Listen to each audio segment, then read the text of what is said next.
राम राम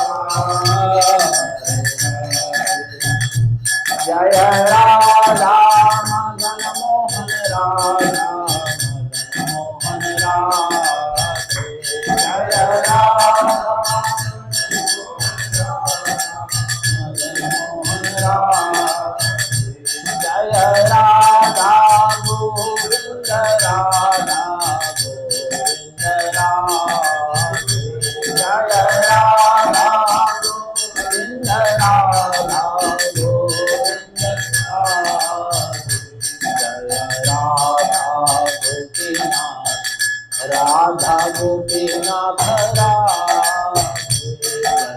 राधा गोपीनाथ राधा गोपीनाथ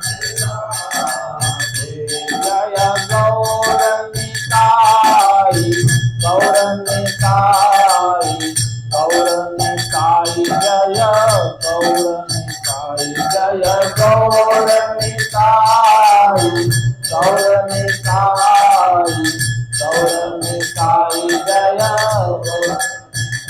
जय जय प्रभुपाद प्रभुपाद प्रभुपाद जगद्गुरु प्रभुपाद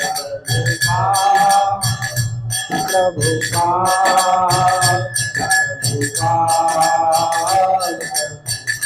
जय श्रील कृष्ण पाद कृष्ण पाद कृष्ण पाद जय श्रील कृष्ण पाद कृष्ण पाद कृष्ण पाद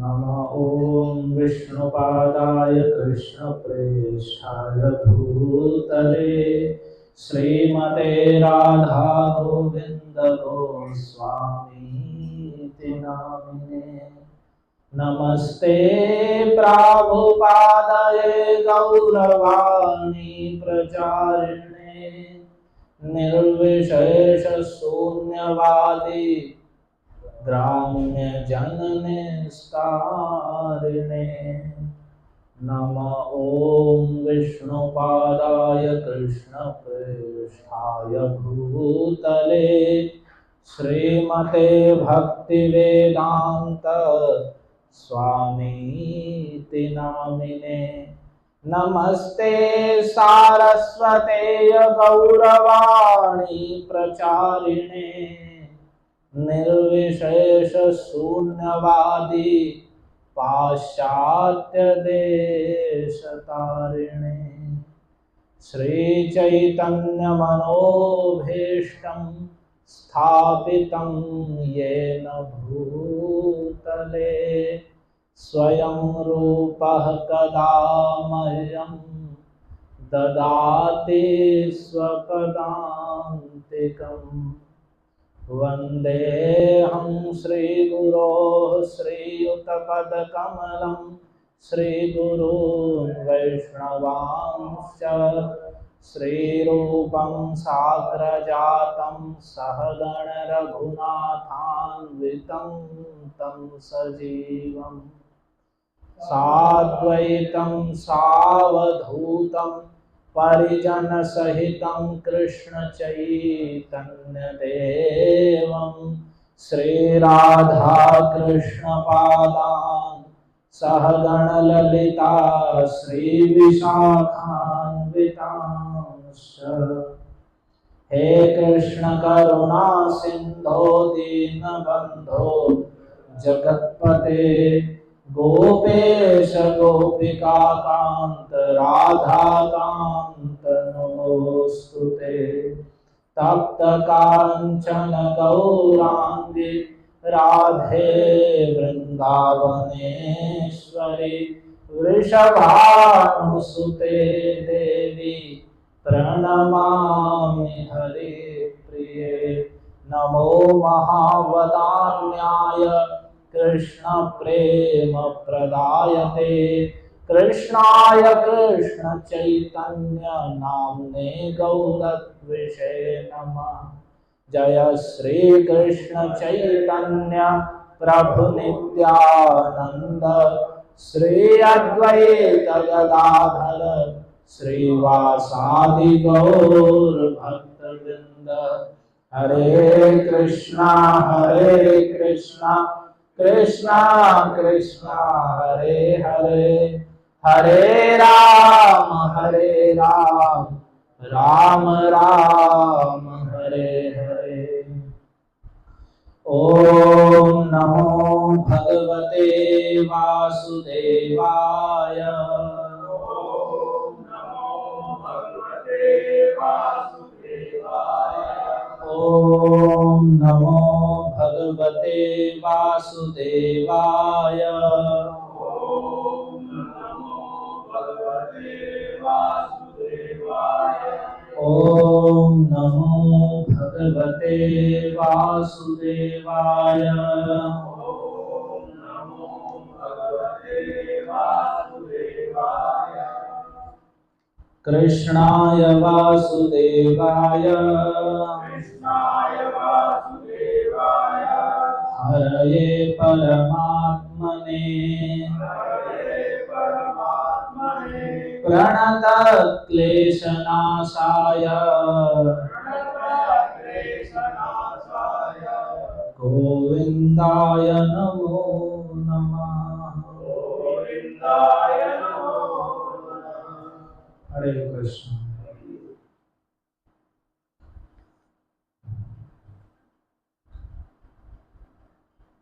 हम श्रीमद् भागवत के महात्म्य में वर्णित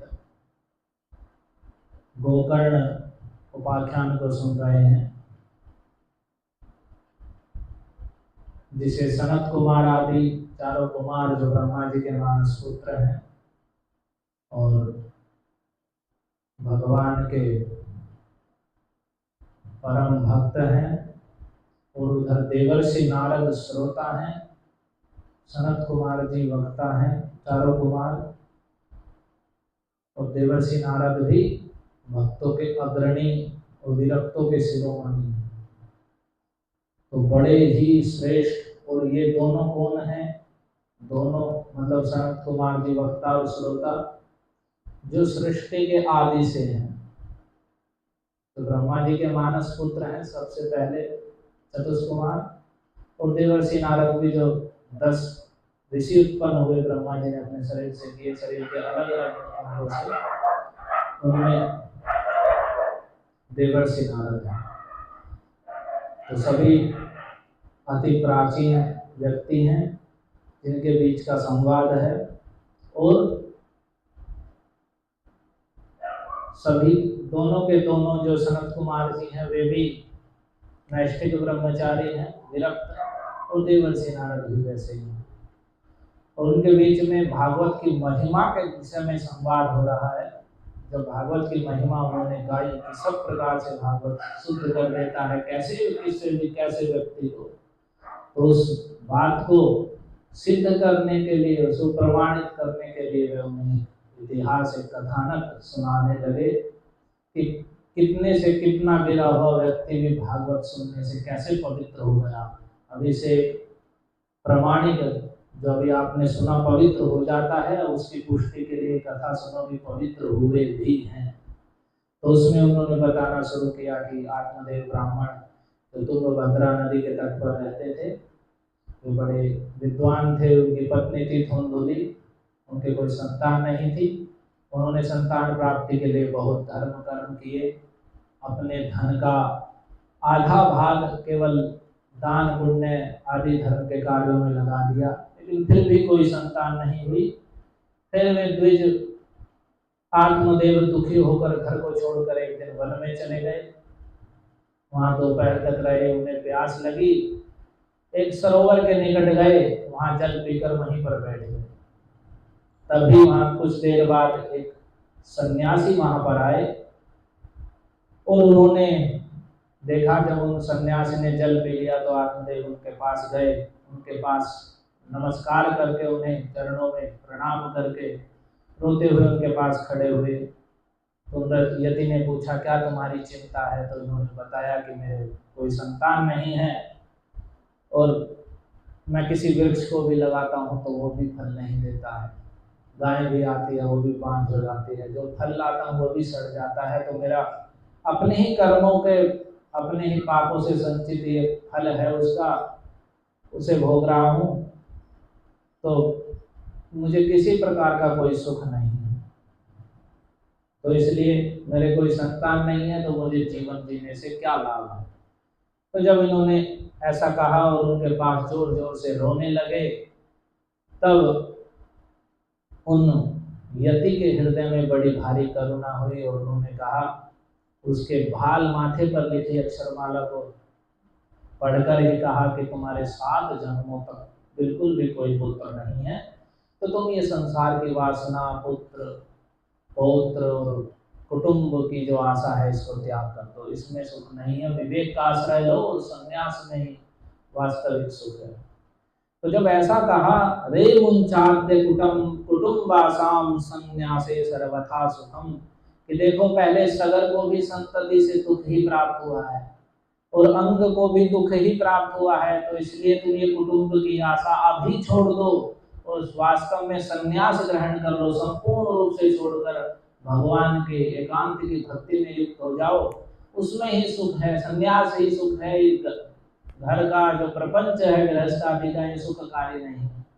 उन्होंने पुराने उदाहरण देकर कहा, लेकिन उनका चित्त उस कुटुंब की आशा से बहुत ज्यादा भरा हुआ था, बहुत आसक्ति थी उसकी प्राप्ति की। तो वे ब्राह्मण बोलने लगे कि विवेकेन भवेत् किन्मे पुत्रं देहि बलादपि, मुझे आप विवेक मत दीजिए, ज्ञान का उपदेश मत करिए, इससे मेरा कुछ नहीं होगा, मुझे तो बलपूर्वक पुत्र ही प्रदान कीजिए। बलादपि कह रहे अपने तपोबल से ही सही, लेकिन मुझे आप पुत्र प्रदान कीजिए, मुझे पुत्र चाहिए। और यदि आप नहीं करेंगे तो आपके सामने ही शोक से मूर्छित होकर मैं रोते रोते प्राण त्याग दूंगा। और ये सन्यास आप मुझे ग्रहण करने के लिए कह रहे हैं, अरे इसमें तो कोई सुख नहीं है, पुत्र का सुख नहीं है, स्त्री का सुख नहीं है, एकांतवास करना है, ये तो बड़ा शुष्क है, सूखा है, क्या सुख है इसमें? गृहस्थी में ही सुख है, पुत्र पौत्र से समन्वित भरा पूरा परिवार होता है तो उसमें ही बड़ा रस आता है, सन्यास में क्या सुख है? इस प्रकार से आत्मदेव बहुत आग्रह करने लगे उनसे कि मुझे पुत्र चाहिए, बलपूर्वक पुत्र दीजिए। मैं, क्योंकि वे जान गए कि ये सामान्य यति नहीं है। पहले उन्हें कहा वे योगवान थे, सिद्ध, योग सिद्ध थे, जो उसकी भालाक्षर माला को देख के ही जान गए। तो वे बलपूर्वक उनके सामने आग्रह करने लगे कि मुझे पुत्र चाहिए, पुत्र चाहिए, मैं संन्यास नहीं ले रहा हूँ, मुझे तो गृहस्थ जीवन ही रसपूर्ण जान पड़ता है, मुझे पुत्र प्रदान कीजिए, बलपूर्वक कैसे ही सही, नहीं तो मैं प्राण त्याग दूंगा आपके सामने। इतनी बड़ी बात कर रहे थे, जोर जोर से रो ही रहे थे। तो इति विप्राग्रहं दृष्ट्वा प्राब्रवीत् स तपोधनः चित्रकेतुर्गतः कष्टं विधिलेख विमार्जनात्। बड़ा सुंदर एक और उदाहरण दिया, पहले तो अंग का और सगर महाराज का दिया, तो कह रहे हैं उस विप्र के आग्रह को देखकर प्राब्रवीत् स तपोधनः, वे तपस्या ही उनका धन था। जैसे व्यक्ति संसार में खूब परिश्रम करके धन एकत्रित करता है तो उस धन को अपना धन समझता है, लेकिन जो साधु महात्मा होते हैं वे इंद्रिय निग्रह करके, विषयों से इंद्र को दूर करके भगवत भजन के द्वारा तपोधन एकत्रित करते हैं। तो वे तप के धनी थे, बड़ा भारी तपस्वी थे। तो उन्होंने उन्हें फिर समझाया कि चित्रकेतुर्गतः कष्टम विधि लेख विमार्जना, देखो विधि का जो लेख है, जो अपने कर्मानुसार भाग्य में लिखा हुआ है, उसका मार्जन करने से, अर्थात जो नहीं है उसके लिए जानकर समझ कर के नहीं प्राप्त है, फिर भी उसके लिए ही परेशान होना, चिंता करना और जबरदस्ती उस वस्तु को प्राप्त करना, तो कह रहे हैं उसमें पश्चात में कष्ट होता है। देखो चित्रकेतु ने भी विधि के लेख को मार्जन करने के कारण कष्ट प्राप्त किया था।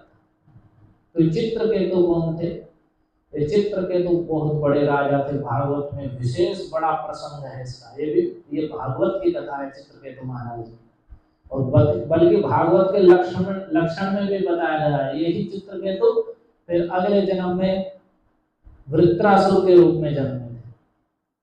वो एक लंबी कथा है, उसे आप विस्तार से गुरु महाराज के द्वारा कही गई है, उसे आप मोबाइल पे सुन सकते हैं और सुनना चाहिए, बड़ी महत्वपूर्ण कथा है। तो चित्रकेतु के कष्ट को संक्षेप में सुनिए कि चित्रकेतु महाराज की 1 करोड़ पत्नियां बताई गई हैं भागवत में। तो कोटि स्त्रियां थी उनके पास, बड़े राजा थे, सम्राट थे। क्यों थी इतनी पत्नियां? कि उनके कोई संतान ही नहीं हो रही थी, तो उनके लिए तो स्त्रियों कमी नहीं थी, सम्राट थे तो विवाह भी होते गए, कोई संतान ही नहीं हुई। करोड़ों पत्नियां वहां हो गई लेकिन कोई संतान नहीं हुई। और पहले आयु भी इतनी लंबी होती थी, ऐसे समर्थशाली लोग थे, और ऐसे भी नहीं थे कि अत्यधिक आजकल जितने लोग अत्यधिक कामुक होते हैं। स्त्रियां थी तो वे सब पतिव्रता स्वभाव की होती थी। तो चित्रकेतु महाराज के तो भी कोई संतान नहीं हुई, तो वे बड़े दुखी थे, पूरे उदास रहते थे। इतना साम्राज्य सब फीका लगता था, जैसे आत्मदेव कह रहे हैं ना, कुछ अच्छा नहीं लग रहा, कोई संतान नहीं है। तो फिर अंगिरा ऋषि उनके घर आए थे। अंगिरा जी ने देखा उन्हें, उनकी सेवा तो कर रहे थे वे, लेकिन उन्हें समझ गए कि इन्हें संसार की कुछ आशा है। और अंगिरा ऋषि, देवर्षि नारद, ये बड़े महात्मा हैं। इनका संग, वास्तव में महात्माओं का, साधुओं का संग करने का अर्थ है हम उनसे अपने आध्यात्मिक कल्याण के विषय में जिज्ञासा करें। ये नहीं कि घर में यहाँ तो लगे हुए हैं संसार में, साधु के संग में गए तो वहां भी बस यही लगे जी हमारे घर में ये नहीं है, ये कमी है, ये कैसे प्राप्त होगा, वो कैसे प्राप्त होगा। और ऐसे ही लोग हैं आजकल, ऐसे ही कोई साधु महात्मा कुछ दिख रहे हैं, कुछ तो ऐसे होते भी हैं जो तपस्वी त्याग तपस्या करते हैं, कुछ सिद्धि ले लेते हैं। उनका उद्देश्य ही रहता है कि लोग आएंगे, हम कुछ बताएंगे, वे भी चेले बनेंगे। ऐसे प्रकृति के भी होते हैं। लेकिन वास्तव में जो शास्त्रज्ञ महात्मा हैं, तो उनके पास जाके भौतिक कामनाएं करने से हमारा कल्याण नहीं है। तो उन्होंने देखा अंगिरा जी ने कि ये तो संसार में ही आ सकते हैं, तो उन्होंने देखा उन्हें, तो उन्होंने कहा कि तुम्हें पुत्र के लिए, उन्होंने अंगिरा जी के आशीर्वाद से उन्हें पुत्र प्राप्त हुआ। तो कृतज्ञ उन्होंने वो खीर जो थी, जो उनके यज्ञ आदि के द्वारा प्राप्त हुई थी, उनकी जो मुख्य पटरानी थी उसे उन्होंने खिला दी, उसके पुत्र हो गया। तो राजा का स्नेह उसके प्रति बढ़ गया। अब दूसरी स्त्रियों को चिढ़ होने लगी। तो देखो इतनी चिढ़ बढ़ गई, जबकि एकमात्र वही संतान थी उनकी और पूरे राज्य का उत्तराधिकारी था वह, लेकिन वे इतनी चिढ़ हो गई उन्हें कि ये बस इसके प्रति इनका प्रेम बढ़ गया है और हम तो वैसे हो गई हैं, हमारे तो कोई कुछ नहीं रहेगी। तो सबने मिल करके एकांत में, जब बच्चा सोया हुआ था और कोई नहीं था उसके पास, उसे विष खिला दिया। और विष खिला दिया तो बालक था, वो मर गया। अब इधर जब कृतज्ञ ने आकर देखा, उसके दासी ने तो मूर्छित होकर गिर पड़ी। राजा को पता चला, राजा भी मूर्छित हो गए, पूरे राज्य में शोक छा गया। तो उसके बाद फिर उस समय देवर्षि नारद और अंगिरा जी आए। तो देवर्षि नारद आए और उन्होंने आकर के अपने योग बल से उस जीव को पुनः उस शरीर में बुला लिया। तो फिर पुत्र बोलने लगा और उसने उपदेश दिया कि उन्होंने, वे कह रहे थे वे पुत्र खड़े हो जाओ, खड़े हो जाओ, उठो उठो। तो वो पुत्र जो था, वो जीव उसमें आकर फिर बोलने लगा, ज्ञान में बोलने लगा, क्योंकि देवर्षि नारद तो योग सिद्ध हैं, अलग भगवान के महाभागवतों में से एक हैं। तो देवर्षि नारद जी के प्रभाव से मैं बोलने लगा। तो उसने कहा कि पुत्र, कितनी बार तो मैं तुम्हारा पिता हो चुका हूँ, कितने जन्मों में मेरे कितने माता पिता हो चुके हैं, तुम मेरे कौन से जन्म के पिता हो। तो बहुत लंबा उपदेश है वो। तो ऐसे ही तो जब ये उपदेश दिया सबके सामने, तो सबका जो शोक था वह दूर हुआ। और फिर चित्रकेतु महाराज को देवर्षि नारद ने उपदेश दिया भगवान की भक्ति का, और उन्हें विद्या दी, और उसका उन्होंने स्तुति भागवत में वर्णित है, उसका निरंतर जप करके फिर पूरा उनके हृदय में पूरा ज्ञान प्रकाश हो गया। ये साधु संग का महत्व है और ये फल है। तो चित्रकेतु महाराज ने कुछ ही दिनों में, 7 दिन में ही लगभग उस विद्या का निरंतर वो भगवान का कीर्तन करके, और 7 दिन में उन्हें भगवान अनंत शेष के दर्शन हुए। और उन्हें दर्शन किया, उनके चरणों को साक्षात नमस्कार किया, उनकी स्तुति की। ऐसे होता था पहले, बड़े बड़े राजाओं की ऐसी जो कथाएं हैं कि अगर उनकी आसक्ति का वर्णन है तो दिखाया गया है, जैसे ही उन्होंने छोड़ा तो फिर ये नहीं रहे कि वो फिर भी उसमें फंसे हुए हैं। फिर ऐसे जैसे जो पक्षियों के बच्चे होते हैं, जैसे ही पंख निकलते हैं तो जो घोंसला उसे छोड़कर उड़ जाते हैं, फिर घोंसले में कोई आसक्ति नहीं रहती। तो वैसे ही जैसे ही साधु संघ में उन्होंने दिव्य ज्ञान की प्राप्ति की, तो छोड़ करके वो फिर जैसे भगवान के दर्शन हुए और वे विद्याधरों के अधिपति बन गए चित्रकेतु महाराज। और वे ही अनेक विद्याधरों की स्त्रियों के साथ विमान पर भ्रमण करते हुए चित्रकेतु महाराज निरंतर भगवान के नामों का, उनकी गुण महिमा का कीर्तन करते हुए विचरण करते थे। तो वही घूमते हुए जा रहे थे, तो एक बार उन्होंने देखा कैलाश के पास से जा रहे थे, तो शिव जी बैठे हुए हैं, आगे ऋषि लोग बैठे हुए हैं, और माता पार्वती शिव जी की गोद में बैठी हुई हैं, और शिव जी उपदेश कर रहे हैं। तो चित्रकेतु महाराज ऊपर से देखकर हंसने लगे, मैत्री भाव से, क्योंकि शिव जी के प्रति उनका मैत्री भाव था। वे हंसने लगे कि देखो, ये जटाधारी तीव्र तपस्या करने वाले जगत के गुरु हैं, यही सभा में जब स्त्री को लेकर प्रवचन करेंगे तो सामान्य लोगों का क्या होगा। स्त्री को गोद में बैठा के प्रवचन कर रहे हैं। तो शिव जी ने तो कुछ नहीं कहा, वे तो समझ गए, लेकिन देवी पार्वती से सहन न कर सकी, उमा सती उमा उन्हें सहन न कर सकी, और उन्होंने कहा अच्छा तू कौन हो गया शंकर पर शासन करने, ब्रह्मा और शंकर पर शासन करने वाला, तू कहां से आ गया। और उन्होंने उन्हें साफ दे दिया कि तुम्हारी असुरों जैसी प्रवृत्ति है, जाओ तुम राक्षस हो जाओ। जब उन्होंने कहा तो चित्रकेतु महाराज उतर कर उन्हें नमस्कार किया, प्रसन्न किया, और इतना सा भी चित्रकेतु महाराज को क्रोध नहीं हुआ। भागवत में वहां वर्णन कर रहे हैं कि जबकि वे सक्षम थे, वापस वैसा ही साप वे सती उमा को भी दे सकते थे, तत्काल वैसा, इतने समर्थ सिद्ध थे चित्रकेतु महाराज, इतने बड़े भक्त थे भगवान। लेकिन कोई भी जो है ना, तृणादपि सुनी चेन तरोरपि सहिष्णुना अमानिना मान देन कीर्तनीय सदा हरि। ये भक्त जो निरंतर कृष्ण का कीर्तन करता है तो उसमें ये गुण विकसित होते हैं, वे अपने आप को अत्यधिक तृण से भी अधिक विनम्र हो जाता है, वो अकड़ नहीं रहती फिर उसमें। उसका जो यही लक्षण भी है, यदि हम भजन कर रहे हैं तो हमें देखना चाहिए कि हमारी अकड़, अहंकार, गर्व कितना कम हो रहा है या बढ़ ही रहा है। बढ़ रहा है तो इसका मतलब हम भजन नहीं कर रहे, अपराध युक्त भजन है।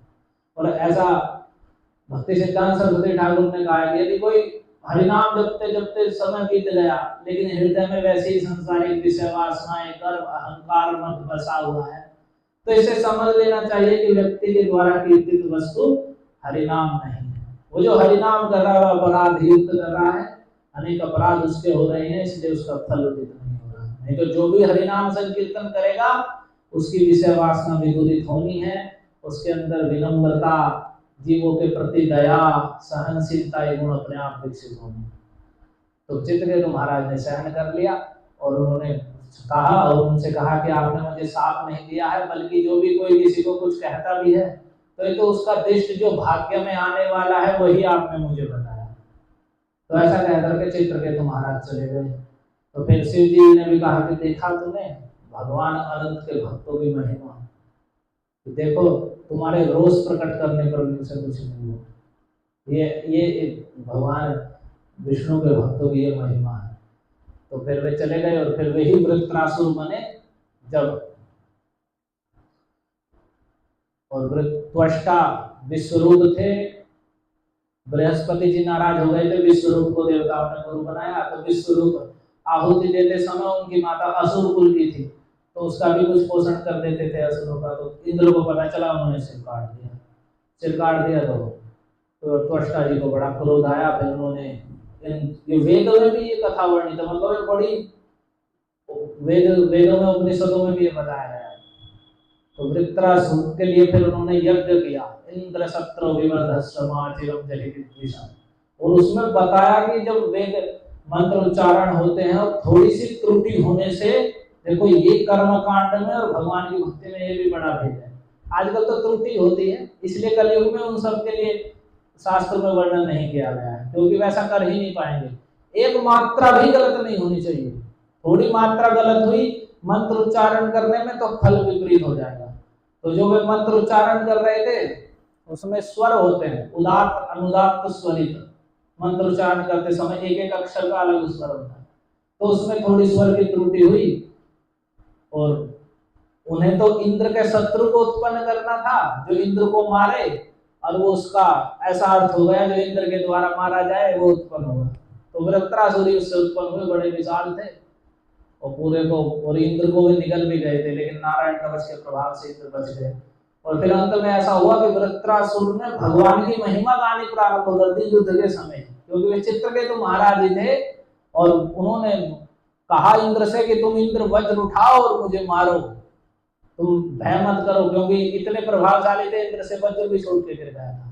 और वृत्रासुर को मारने के लिए ही वज्र का निर्माण हुआ। तो बड़ी मतलब बड़ी कथा है। तो यहाँ कहने का अर्थ है कि जो उन्होंने कहा चित्रकेतु गतः कष्टम, चित्रकेतु को कष्ट हुआ था, और जब अंगिरा जी ने कहा था उन्हें तुम्हें पुत्र प्राप्त होगा, तो उन्होंने कहा था हर्ष शोक विवर्धन, ये पुत्र ऐसा प्राप्त होगा तुम्हें हर्ष भी देगा और शोक भी देगा। जब जन्म लिया तो इतनी प्रसन्नता हुई, तो कुछ दिनों बाद मर गया तो शोक उससे भी ज्यादा हुआ, पहले जितने दुखी थे उससे भी ज्यादा दुखी हुए। तो यही कह रहे विधि लेख विमार्जना, उनके भाग्य में नहीं था पुत्र, लेकिन अंगिरा जी के प्रयास से उन्हें मिला भी। तो यहाँ कह रहे देखो चित्रकेतु गतः कष्टम, चित्रकेतु को कष्ट हुआ, यानी उनका कहने का अर्थ था कि तुम मुझसे आग्रह कर रहे हो कि मुझे पुत्र दे दो, और मैं तपोबल से यदि अपने बल से तुम्हें प्रदान भी कर दूं तो तुम्हारे भाग्य में नहीं है, और तुम फिर भी उसे प्राप्त भी कर लोगे तो तुम्हें कष्ट ही मिलेगा, यदि तुम मैं अपने बल से तुम्हें प्रदान भी कर दूं। और एक उदाहरण दे दिया, चित्रकेतु को भी कष्ट मिला था। तो नयास्य से सुखम पुत्रा देखा दैव हतोद्यमः, और उन्होंने कहा कि देखो तुम पुत्र से सुख प्राप्त नहीं करोगे, कैसे, जैसे दैव हतोद्यम है, जैसे जिसने खूब खेती में खूब परिश्रम किया और परिश्रम करके और फिर कुछ ऐसी जलवायु परिवर्तन हुआ, बारिश पड़ गई, ओले पड़ गई, कुछ भी हुआ तो सारी फसल नष्ट हो गई। तो जैसे दैव के द्वारा जिसने परिश्रम किया है उसका परिश्रम नष्ट हो जाता है, कुछ फल नहीं मिलता, वो दुखी होता है। तो ऐसे ही यदि तुम पुत्र प्राप्त भी कर लोगे तो तुम्हें सुख की प्राप्ति नहीं होगी, लेकिन तुम हठ कर रहे हो, अतो हठेन युक्तोसि ह्यर्थिनं किं वदाम्यहम्, और तुम हठ से युक्त हो पूरे कि नहीं मुझे पुत्र चाहिए, तो अब तुम ह्यर्थिनं किं वदाम्यहम्, तो तुम ऐसे मांग रहे हो, मैं तुम्हें क्या कहूं, मैं तुम्हें समझा रहा हूं, लेकिन फिर भी तुम हट पे अड़े हुए हो कि नहीं मुझे तो पुत्र चाहिए, चाहे सुख दे या दुख दे मुझे पुत्र चाहिए। तो अब मैं तुम्हें क्या कहूं, लेकिन फिर भी वो आग्रह करते रहे कि नहीं कुछ भी होगा मैं झेल लूंगा, सुख हो दुख हो मुझे पुत्र चाहिए। तो तस्याग्रहं समालोक्य फलमेकं सगतवान् इदं भक्षय पत्न्या त्वं ततः पुत्रो भविष्यति। उन्होंने उनका बार बार उनके आग्रह को देखकर उन यति ने उन्हें एक फल प्रदान किया, और जब फल प्रदान किया उन्होंने कहा तुम अपनी पत्नी को इसे खिला देना, ततः पुत्रो भविष्यति, इससे तुम्हारे पुत्र उत्पन्न होगा।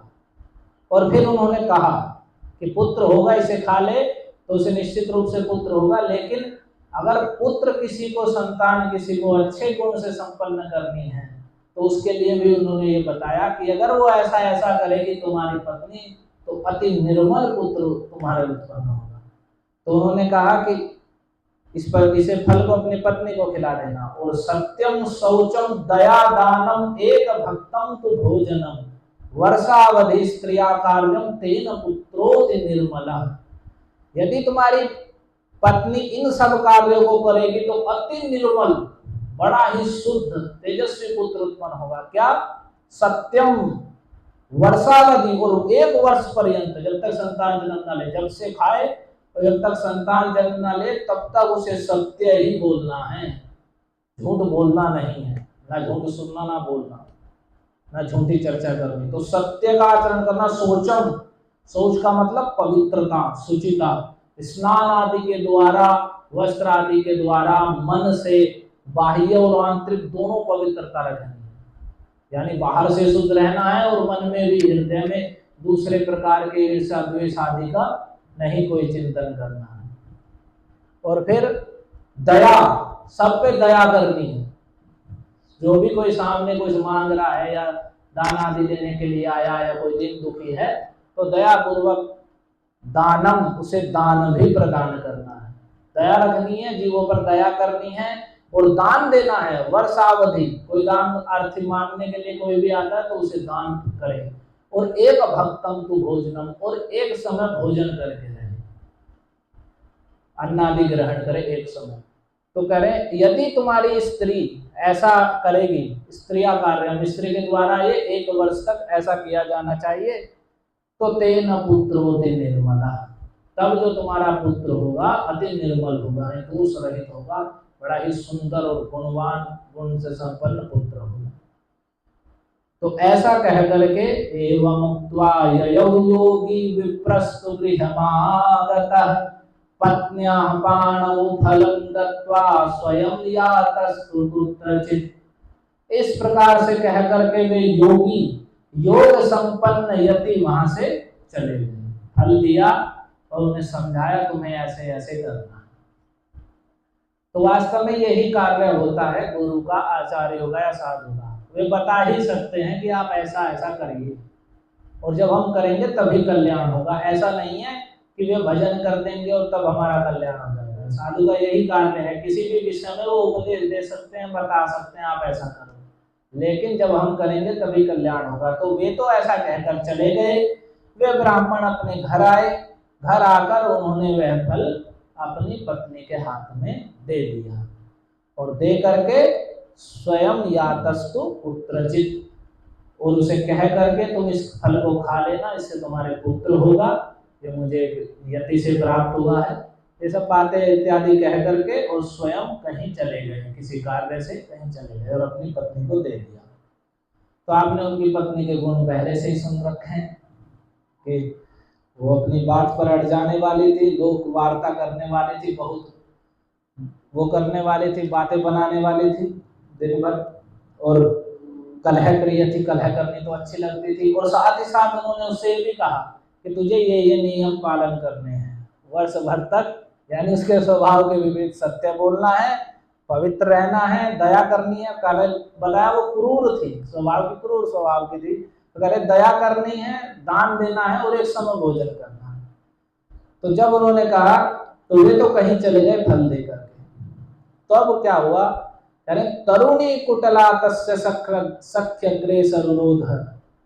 तो तरुण थी, युवती थी, बिल्कुल तरुण अवस्था की, लेकिन कुटिला, बड़ी कुटिल थी, टेढ़ी थी वो, कुटिल, सीधी सरल नहीं थी कि पति ने कह दिया और उसने सोचा कि भाई मेरे पति कह रहे हैं पुत्र के लिए इतने परेशान हैं तो मैं ग्रहण कर लूं, नहीं, कुटिल स्वभाव की थी। तो अपनी एक सखी सहेली के सामने बैठ गई, उसे बुला लिया, उसके सामने रो रो कर कहने लगी। क्या कहने लगी, अहो चिंता ममोत्पन्ना फलम ना हम चाहम न भक्षे। अहो बड़े दुख की बात है, मुझे तो बड़ी चिंता हो गई, बड़ी चिंता का विषय हो गया, मैं ये फल नहीं खाऊंगी। क्यों नहीं खाऊंगी, तो कह रहे हैं कि स्वल्प भक्षम, कह रहे फल भक्षेण गर्भस्यात् गर्भेणोदर वृद्धिता स्वल्प भक्षम ततो शक्ति गृह कार्य कथम भवे। पहले बताया कि वो गृह कार्यों में बड़ी शूर थी, मतलब घर के काम धाम खूब अच्छे से करती थी। तो वो अपनी सखी के सामने रोते हुए कहने लगी, मुझे तो बड़ी चिंता हो गई है, मैं फल नहीं खाऊंगी, क्योंकि अगर फल खा लूंगी तो मुझे गर्भ हो जाएगा, और गर्भ होने लगेगा तो जब संतान होगी तो गर्भ बढ़ेगा भी, तो गर्भ बढ़ने से उदर भी बढ़ेगा। तो कहने लगे कि गर्भ हो जाएगा तो गर्भेण उदर वृद्धि का, गर्भ के द्वारा मेरा पेट बढ़ने लगेगा, और पेट बढ़ने लगेगा, और ऊपर से कह दिया मुझे एक समय भोजन करना है, तो स्वल्प भक्षण ततो शक्ति गृह कार्य कथम भवे। मैं कम खाऊंगी तो पेट तो बढ़ ही जाएगा वैसे भी, और अशक्ति और मेरी शक्ति भी कम हो जाएगी, जो मैं शक्ति सामर्थ्य से मैं कार्य कर रहा हूँ ये भी कम हो जाएंगी, तो गृह कार्य कथम भवे, फिर ये घर का काम कैसे हुआ, ये कौन करेगा। और कहेंगे दैवाल घाटी व्रजेत ग्राम में पलायत गर्भिणी कथम। और तो उस समय तो आपने सुना होगा, जैसे कुछ फिल्मों में दिखा गया कि डाकू लुटेरे आते थे और पूरे गांव पे अचानक आ गए और कहा कि सामान निकालो, तो कुछ लोग भाग जाते थे। तो वो इतनी चतुर थी, तभी विचार कर रही है।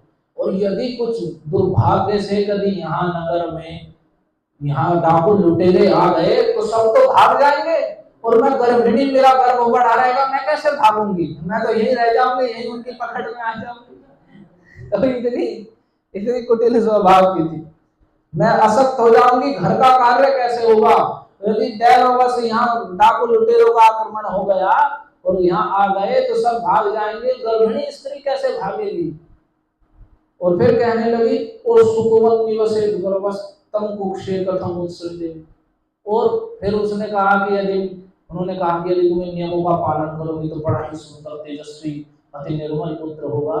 तो उसने सुना था, कथा सुन रखी थी कि सुखदेव गोस्वामी व्यासदेव के पुत्र हुए हैं, तो 12 वर्ष तक माता के गर्भ में रहे, योग बल से वे गर्भ में ही रहे। तो वो ये कहने लगी यदि ये मेरा गर्भ सुखदेव की भांति गर्भ में ही रह गया और नहीं निकला, ये कोई तेजस्वी हुआ अंदर ही रह गया, तो मैं कैसे गर्भ से निकालूंगी, कब तक उसे ढोती रहूंगी।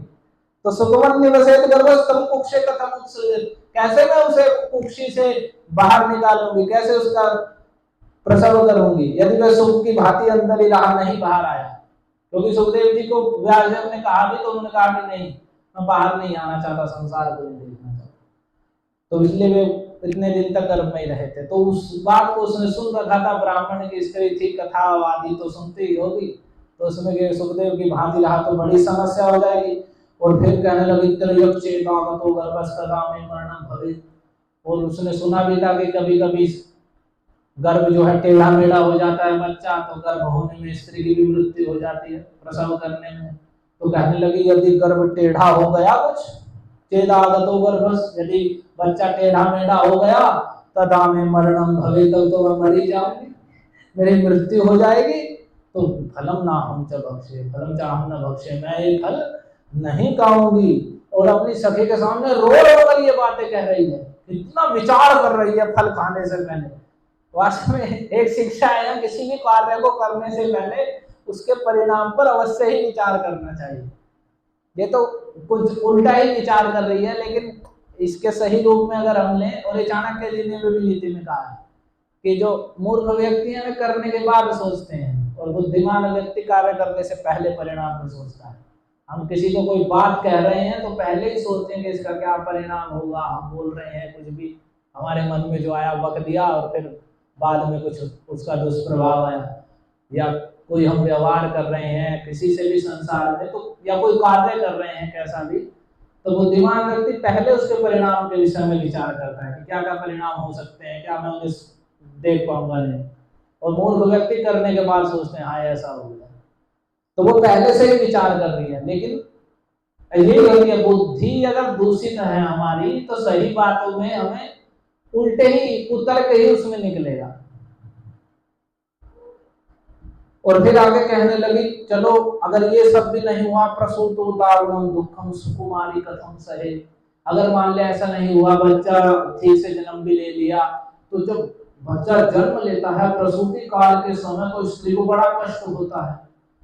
और मैं बड़ी सुकुमारी हूँ, मैंने तो कोई कष्ट नहीं झेला है, अच्छे घर में रही हूँ शुरू से ही, और यहाँ भी अच्छे में ऐसो आराम में रह रही हूँ, तो मैं भला कैसे उस कष्ट को सहन करूंगी। आप देख सकते हैं कि वहां आत्मदेव कैसी स्थिति है कि वे सूख गए, कोई संतान नहीं हो रही है, और यहाँ ये धुंधुली सोच रही है कि मैं कैसे कष्ट सहूंगी संतान को जन्म देने का। और फिर आगे कहने लगी मंदायामयि सर्वस्वं ननांदा संहरे तदा। और जब मैं मंद हो जाऊंगी, गर्भ हो जाएगा, कार्य नहीं होगा, मैं तो पड़ी जाऊंगी, घाट पर लेटी रहूंगी, तो मेरी ननंद आ जाएगी, यहाँ ये बुला लेंगे काम करने के लिए। और जब आ जाएगी तो सर्वस्वं ननांदा संहरे तदा, तो सारा घर का जितना भी माल है सबको धीरे धीरे इकट्ठा करके सबको ले जाएगी, और पता भी नहीं चलेगा। तो नहीं, इस फल को मैं नहीं खाऊंगी। और फिर ऊपर से सत्य शौचादि नियमों दुराराध्य सदृश्यते, इन्होंने सत्य और सोच का नियम दे दिया कि तुम्हें नहाना है, नहा धो के बिल्कुल हर समय सुबह दोपहर शाम स्नान करके रहना है, साफ वस्त्र पहनने, सत्य बोलना है, कोई पराई चर्चा निंदा स्तुति नहीं करनी है।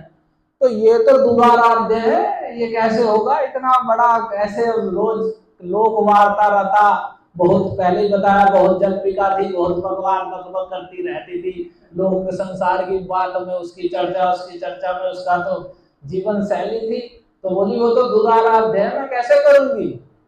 तो इतना सब कहते हुए अपनी सखी के सामने रोने लगी और कह रहे हैं, और फिर अंत में कहने लगी चलो मान लिया सब कुछ हो भी गया, ये मैंने सब कर लिया। तो कह रहे हैं लालने पालने दुखम प्रसूताया वर्तते, फिर पुत्र हो जाएगा, उसका लालन पालन में भी प्रसूति स्त्री जो अभी संतान को जन्म दिया है, शरीर पहले से ही कमजोर है, और फिर उस बालक का लालन पालन करना, तो ये भी बड़े दुख का विषय है। कितनी कुटिलता की आप देख रहे हैं, बड़ी सीमा हो गई, इतनी वह कुटिल स्त्री थी। तो लालन पालन में भी बड़ा दुख है, और फिर अंत में देखो उसने कितनी अपने आप कितने बड़े निश्चय पर पहुंची, कहने लगी वंध्या वा विधवा नारी सुखिनी चेति में मति। मैं तो सोचती हूँ जो बांझ है या विधवा है वही स्त्री सुखी है। ये जो बांझ है, जिसके कोई संतान नहीं है, विधवा है, पति मर गया है, संतान क्या होगी, वही स्त्री सुखी है, यानी वही स्वतंत्र है अपनी इच्छा के लिए। कहने का मतलब था कि स्त्री की प्राय और आजकल तो बढ़ा हुआ है स्वतंत्रता, अपने अनुसार अपने मन के अनुसार चलने की इच्छा रहती है, और यहाँ उसे बाधा हो रही थी अपनी उसमें। और ये वास्तव में जो उसने कलयुग के शुरुआत की ये कथा है, और ये अभी भी स्त्रियों की प्राय ऐसी दशा होती जा रही है कि वंध्या या विधवा नारी सुखिनी चेति में मति, या तो वे बिना विवाह के या विधवा है या ऐसे रहना चाहेंगी, और नहीं तो कोई संतान ही नहीं उत्पन्न करना चाहेंगे। तो ऐसी वह बुद्धि की थी। तो अंत में उसने ये निर्णय कर लिया, और फिर एवं कुतर्क योगेन तत्फलम नैव भक्षितम्, और ऐसा कुतर्क योग करके, ये कुतर्क कर करके कि ये हो जाएगा तो ये हो जाएगा, ये हो जाएगा तो ये हो जाएगा। इसमें में यहाँ ये भी बड़ी शिक्षा है, जब कोई कार्य कल्याणकारी है और हमारे किसी कल्याणकामी व्यक्ति ने ही हमें बताया, मान लिया वह कार्य उनके कोई संतान नहीं है, पुत्र होगा तो उनका कल्याणकारी है, फिर उनके पति ने जो उनसे प्रेम करते हैं, उसका भी कल्याण चाहते हैं, उन्होंने वह उसे फल दिया, तो उसे ग्रहण कर लेना चाहिए। लेकिन वास्तव में जो कुबुद्धि होती है वो ऐसी जगह ही लगती है, किसी मूर्ख गधे की कुछ बात सुनेंगे तो स्वीकार कर लेंगे, लेकिन जो कल्याणकारी बात शास्त्रों द्वारा या आचार्यों द्वारा आजकल लोगों में देखी जाती है प्रवृत्ति, यदि शास्त्री कुछ बात कहेंगे, आचार्य कुछ बात कहेंगे, तो उसमें वो उत्तर करेंगे, ये कैसे ये हो गया, तो ये कैसे ऐसा कैसे हो गया, ऐसे क्यों मान ले हम।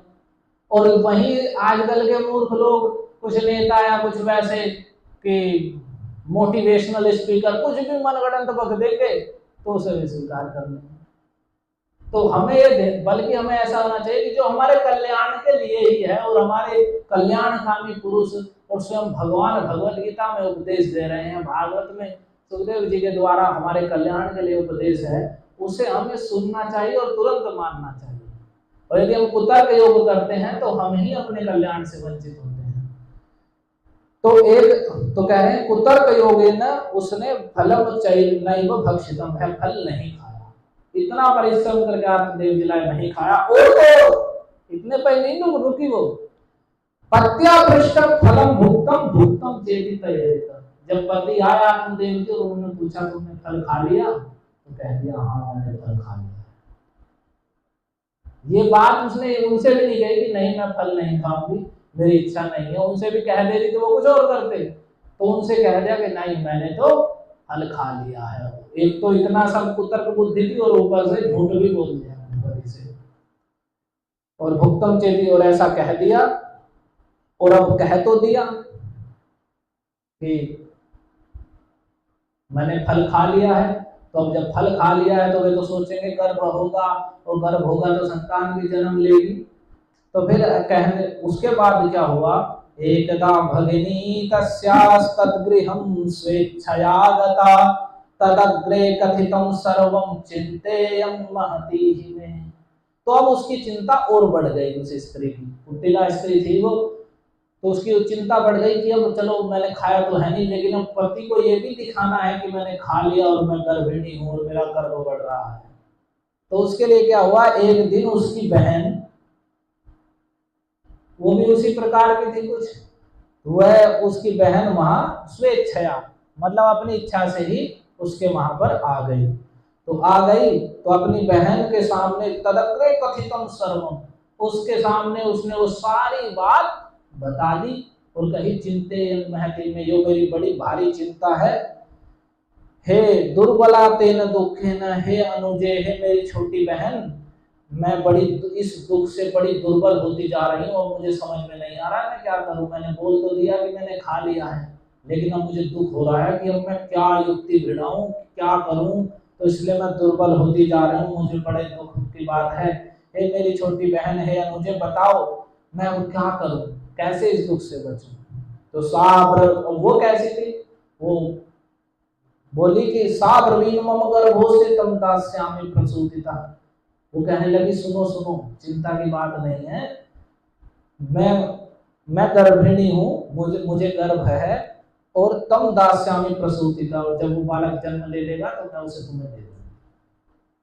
और रही बात, और तब तक तुम क्या करो, जब मेरा बच्चा हो जाएगा मैं उसे तुम्हें दे दूंगी, और तावत कालम सगर्भे में भूता तिष्ठ गृहे सुखम, ऐसा करो तब उस समय तक, जब तक वो संतान जन्म न ले तब तक तुम सगर्भे में, जैसे गर्भिणी स्त्री रहती है, उसका पेट बढ़ने लगता है और घर से बाहर नहीं जाती है, घर में ही रहती है, ज्यादा मिलना जुलना नहीं करती किसी से, तो ऐसे ही तुम गर्भिणी स्त्री की भांति रहो, अपने पेट में उदर में जो कुछ भी लगा के लगे कि गर्भ हो रहा है इसे, और लोगों से मिलना जुलना बंद करो और गुप्त रूप से घर में ही रहो सुखपूर्वक, आराम से खाओ पियो, आराम से पड़ी रहो, और बाहर से दिखाओ मैं तो गर्भिणी हूँ, और जब तक सब संतान जन्म लेगी तो मैं उसे तुम्हें दे दूंगी। और रही बात वित्तम तुम मत पते अच्छा सते दास्यति बालकम, अब वो कहेगी तुम्हारे पति कैसे मान लेंगे उसे, तो उस संतान के लिए, तो कहने लगी तुम मेरा, उसका पति भी ऐसा ही था, बोले तुम मेरे पति को पैसा धन दे देना, वो तुम्हें अपना बालक दे देगा, उसके और बालक होंगे तो तुम उसे धन दे देना और वो तुम्हें अपना बालक दे देगा, कोई चिंता नहीं। और मेरी बात षाण्मासिको मृतो बाल इति लोको वदिष्यति, और मैं तो कह दूंगी मेरा 6 महीने का बालक था, वो मर गया, लोक में हो जाएगा कि मेरा बालक मर गया, और तम बालम पोषिष्यामि नित्यमागत्य देख रही है। और रही बात इसकी कि उसका पालन पोषण कौन करेगा, फिर उसे दूध कहाँ से पिलाओगे, क्योंकि तुम्हारे तो गर्भ ही नहीं हुआ है, तो फिर मैं तुम्हारे घर में नित्य आ जाऊंगी, कहीं उसी नगर में या कहीं आसपास होगी वो, नित्य मैं तुम्हारे घर में आकर के उस बालक का भरण पोषण मैं कर दिया करूँ। अब देखिए कुटिल, उसकी छोटी बहन भी कुटिल, कितना बड़ा, अब आत्मदेव जी बेखबर है, वे प्रसन्न है कि मैं बड़े यति से मिलकर आया हूँ। और वास्तव में ऐसा ही होता है, यदि घर में किसी की स्त्री ही ऐसी दुष्ट हो जाए, वही झूठ बोलने लगे, तो फिर तो उस व्यक्ति को दुख ही दुख मिलना ही है। तो अब उसने पहले तो खाया नहीं और ऊपर से झूठ भी बोल दिया, और पीछे इतनी बड़ी घटना घट रही है, इतना बड़ा व्यूह रचना हो रही है, और यहाँ आत्मदेव जी बेखबर हैं। उन दोनों में ये पूरी बात तय हो गई। उसकी छोटी बहन ने कह दिया मैं तुम्हें लाख पुत्र दे दूंगी, तुम मेरे पति को पैसा दे देना और मैं आकर के उसका पालन पोषण कर दिया करूंगी, तब तक तुम घर में सुखपूर्वक गर्भिणी स्त्री भांति की घर में रहो। और ये फल, इस फल का क्या करें, फल का भी तो कुछ करना है, किसे खिला दें, किसे खिलाने गर्भ हो जाएगा उसके, और होगा कि नहीं होगा पता नहीं, मुझे विश्वास भी नहीं था इतना कि इसे खाने से होगा या नहीं होगा, भाई साधु ने दिया है, किसी ने हो भी सकता हो जाए। तो वो कहने लगी फलम अर्पय धिन्वैतुं परीक्षार्थं तु सांप्रतम्, तो उसकी उस छोटी बहन ने सलाह दी एक काम करो, इस फल को तुम गाय को खिला दो, परीक्षा करने के लिए कि ये फल में कुछ दम सामर्थ्य है नहीं, होगा तो गाय के संतान हो जाएगी, हो जाएगा गाय के बछड़ा बच्चियां कुछ, तो इस फल की परीक्षा के लिए तुम गाय को, परीक्षा के लिए तुम आज ही इसे, आज ही उसी समय के अनुसार आज ही इसे गाय को खिला दो। और फिर क्या हुआ, तत्तदाचरितम सर्वं तथैव स्त्री स्वभावतः, कह रहे हैं उसने वह सारा का सारा आचरण जैसा जैसा उसने कहा वो फल उसे खिला दिया, और गर्भिणी स्त्री की भांति वो रहने लगे। कह रहे हैं स्त्री स्वभाव था, स्त्री स्वभाव था ही। स्त्रियों में ये भी बताया गया है, सब में नहीं लेकिन अधिकतर ये कपट करने की क्षमता स्त्रियों में ज्यादा होती है, मतलब। और तो उसने स्त्री स्वभाव से वो कुटिलतापूर्ण बात अपनी बहन की मान ली, और जैसा जैसा उसने कहा था वैसे वैसे वो आचरण करने लगी। आत्मदेव जी इस भुलावे में रहे कि मेरी पत्नी ने फल खा लिया है और अब ये गर्भिणी है, और उसने भी कह दिया मैं घर से बाहर नहीं जाऊंगी, मिलना जुलना कम है, और मैं अपने आपने जो नियम बताया सत्य पालन करना, पवित्रता से रहना, कम मैं वार्तालाप करूंगी, तो सच झूठ भी नहीं बोलूंगी। तो ऐसा करके वो एकांत में गुप्त रूप से खा पी कर आराम से रहने लगी, और जो जो उसने कहा था। और इधर आत्मदेव जी सोचते रहे कि सच में ही इसके संतान है। आगे कथा हम कल सुनेंगे। हरे कृष्णा कृष्णा कृष्णा हरे हरे, हरे राम राम राम हरे। ग्रंथराज श्रीमद् भागवतम की जय। जगत गुरु श्रील प्रभुपाद की जय। श्री सुखदेव गोस्वामी की, श्री गोकर्ण जी की जय। हरे कृष्ण।